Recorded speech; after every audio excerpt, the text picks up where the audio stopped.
नमस्कार दोस्तों, मैं आशुतोष कुमार चौधरी।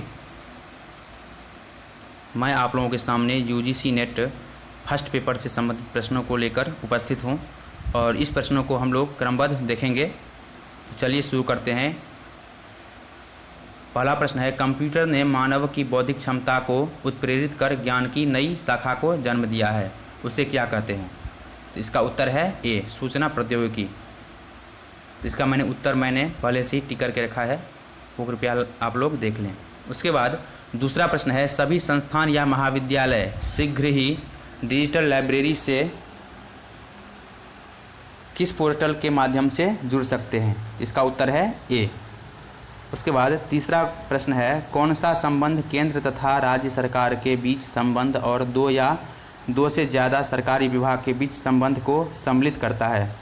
तो इसका उत्तर है सी, G2G। उसके बाद चौथा प्रश्न है, ब्लेज पास्कल की एडिंग मशीन को कहा जाता है? तो इसका उत्तर है ए, पास्कलाइन। पांचवा प्रश्न है, कंप्यूटर की प्रथम पीढ़ी का कार्यकाल क्या था?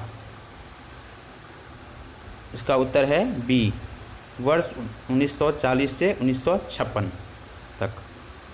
उसके बाद छठा प्रश्न है, चतुर्थ पीढ़ी के कंप्यूटर की गति किसमें मापी जाती है? इसका उत्तर है डी, पीको सेकेंड में मापी जाती है। उसके बाद सातवां प्रश्न है, माइक्रो कंप्यूटर को ... भी कहते हैं। माइक्रो कंप्यूटर को और किन नामों से जाना जाता है? इसका उत्तर है B, computer on a chip. Microcomputer को कंप्यूटर ऑन ए चिप भी कहते हैं। सातवां प्रश्न का बी उत्तर सही है। उसके बाद आठवां प्रश्न है, सबसे पहला मिनी कंप्यूटर था? इसका उत्तर है ए, PDP-1। उसके बाद नौवां प्रश्न है, निम्नलिखित दोनों कथनों को पढ़ें। अर्थात दो कथन दिए गए हैं, इसमें इसको पढ़ना है। पहला कथन है, परम भारत का पहला सुपर कंप्यूटर था। क्या यह सही है? उसके बाद दूसरा है, परम वर्ष 1919 में CDAC द्वारा विकसित किया गया था। इसका उत्तर है सी, ए और दोनों सही है। अर्थात परम भारत का पहला सुपर कंप्यूटर था, ये भी सही है, और परम वर्ष 2019 में CDAC द्वारा विकसित किया गया था। उसके बाद 10वां प्रश्न है, वे कंप्यूटर जो व्यापार को चलाते हैं, घर का बजट तैयार करते हैं और अन्य सभी कार्य करते हैं, उसे क्या कहते हैं? इसका उत्तर है बी, डिजिटल कंप्यूटर। उसे डिजिटल कंप्यूटर कहते हैं जो व्यापार को, घर का बजट तैयार अर्थात अन्य सभी कार्य करते हैं, उन्हें डिजिटल कंप्यूटर कहते हैं। तो 10वें का बी उत्तर सही है। उसके बाद 11वां क्वेश्चन है, सामान्य उद्देशीय कंप्यूटर्स का प्रयोग किया जाता है? तो इसका उत्तर है सी, अर्थात ए और बी दोनों, दस्तावेज के तैयार करने में और डाटाबेस बनाने में। समान उद्देशीय जो कंप्यूटर है वो दस्तावेज तैयार करने में और डाटाबेस बनाने में इसका प्रयोग किया जाता है। इसके बाद 12वां क्वेश्चन है, निम्नलिखित दोनों कथनों को पढ़ें। इसमें दो कथन दिए गए हैं, उनको पढ़ना है। तो पहला कथन है, विशिष्ट उद्देशीय कंप्यूटर का उपयोग चिकित्सा के क्षेत्र में किया जाता है।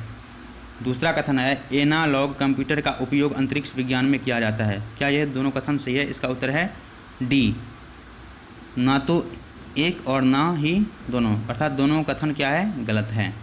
उसके बाद 13वां प्रश्न है, वे भाग जो डाटा और प्रोग्रामों को स्वीकार करते हैं तथा इनपुट यूनिट के रूप में कार्य करते हैं, क्या कहलाते हैं? तो इसका उत्तर है बी, कीबोर्ड और माउस। ये प्रोग्रामों को स्वीकार करते हैं तथा इनपुट यूनिट के रूप में कार्य करते हैं। उसके बाद 14वां प्रश्न है, निम्न में से कौन सी आउटपुट डिवाइस है? तो इसका उत्तर है D, printer. Printer output device है।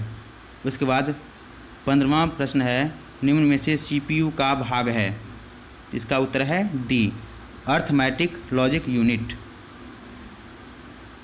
15वां प्रश्न का डी उत्तर सही है।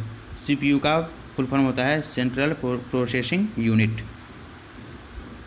डी जो है, अर्थात डी जो उत्तर सही है, अर्थमेटिक लॉजिक यूनिट यह जो है वो CPU का भाग है।